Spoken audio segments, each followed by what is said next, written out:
وہ اپنے مویشیوں کو پانی نہیں پلاتی تھیں تاکہ مردوں کی کشمکش سے الگ رہیں، اور جب ان کے باپ نے ان میں سے ایک کو حضرت موسیٰ علیہ السلام کو بلانے کے لیے بھیجا، وَجَاءَتْهُ إِحْدَاهُمَا تَمْشِي عَلَى اسْتِحْيَاءٍ، تو ان دو لڑکیوں میں سے ایک شرماتی ان کے پاس آئی۔ اس آیت میں واقعے کے اظہار کے ساتھ اس حیا والی لڑکی کی مدح و ستائش بھی مقصود ہے۔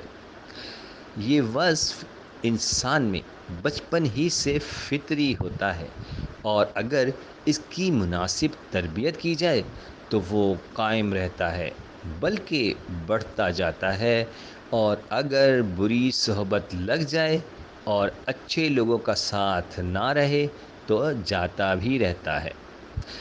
اس لیے اسلام نے اس کی مناسب نگہداشت کا حکم دیا۔ ستر عورت کا خیال، نگاہیں نیچی رکھنا، بے حیائی کی باتوں کو بولنے اور دیکھنے سے روکنا، برہنگی کو منع کرنا، یہاں تک کہ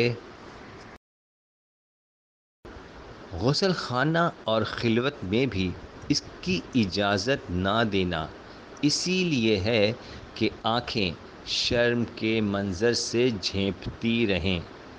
اگر تھوڑی تھوڑی بے حیائی کی جرت بڑھتی جائے گی تو رفتہ رفتہ انسان پکا بے حیا بن جائے گا۔ حضرت صلی اللہ علیہ وآلہ وسلم جب بچے تھے تو خانہ کعبہ کی تعمیر کا کام ہو رہا تھا۔ آپ صلی اللہ علیہ وآلہ وسلم اینٹیں اٹھا اٹھا کر لا رہے تھے۔ آپ صلی اللہ علیہ وآلہ وسلم کے چچا حضرت عباس رضی اللہ تعالی عنہ نے کہا، تم تہبند کھول کر کندھے پر رکھ لو کہ اینٹ کی رگڑ نہ لگے۔ آپ صلی اللہ علیہ وآلہ وسلم نے ایسا کیا تو آپ صلی اللہ علیہ وآلہ وسلم پر بے ہوشی طاری ہو گئی۔ ہوش آیا تو زبان مبارک پر تھا میرا تہبند۔ حضرت عباس رضی اللہ تعالی عنہ نے تہبند باندھ دیا۔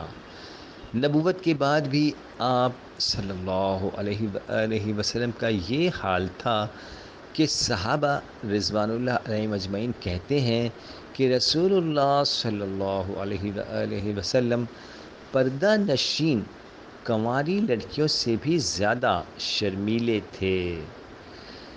بعض موقعوں پر آپ صلی اللہ علیہ وآلہ وسلم کو بڑی تکلیف ہوتی تھی، مگر شرم کے مارے زبان سے نہیں کہتے تھے، جیسا کہ سورہ احزاب میں مذکور ہے۔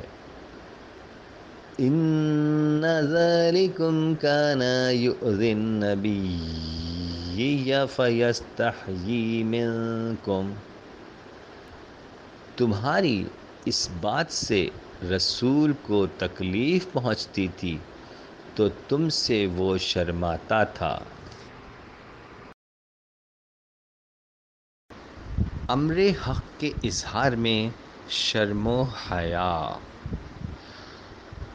حیا کا فطری وصف اگرچہ اپنی جگہ تعریف کے قابل ہے، تاہم وہ انسان کے لیے اس وقت مضر بھی ہو جاتا ہے جب اس میں بزدلی اور خوف کا عنصر شامل ہو جاتا ہے، اور وہ بہت سے اجتماعی کام محض شرم و حیا کی وجہ سے نہیں کر سکتا، بلکہ بعض حالتوں میں اس کی کمزوری ظاہر ہوتی ہے۔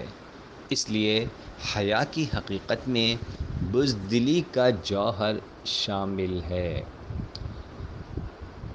شریعت مطہرہ نے اس کی اصلاح کی ہے، اور وہ یہ ہے کہ امر حق کے اظہار میں شرم و حیا دامنگیر نہ ہو، لیکن دوسروں کی مروت سے چپ رہ جانا ایک قسم کی شرافت ہے،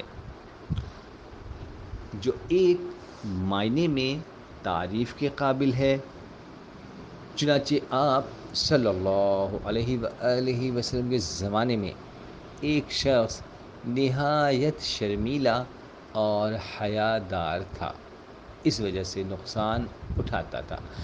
اس کا بھائی اس پر ناراضگی کا اظہار کر رہا تھا۔ رسول اللہ صلی اللہ علیہ وآلہ وسلم نے دیکھا تو فرمایا، اس پر غصہ نہ کرو، کیونکہ حیا ایمان کا حصہ ہے۔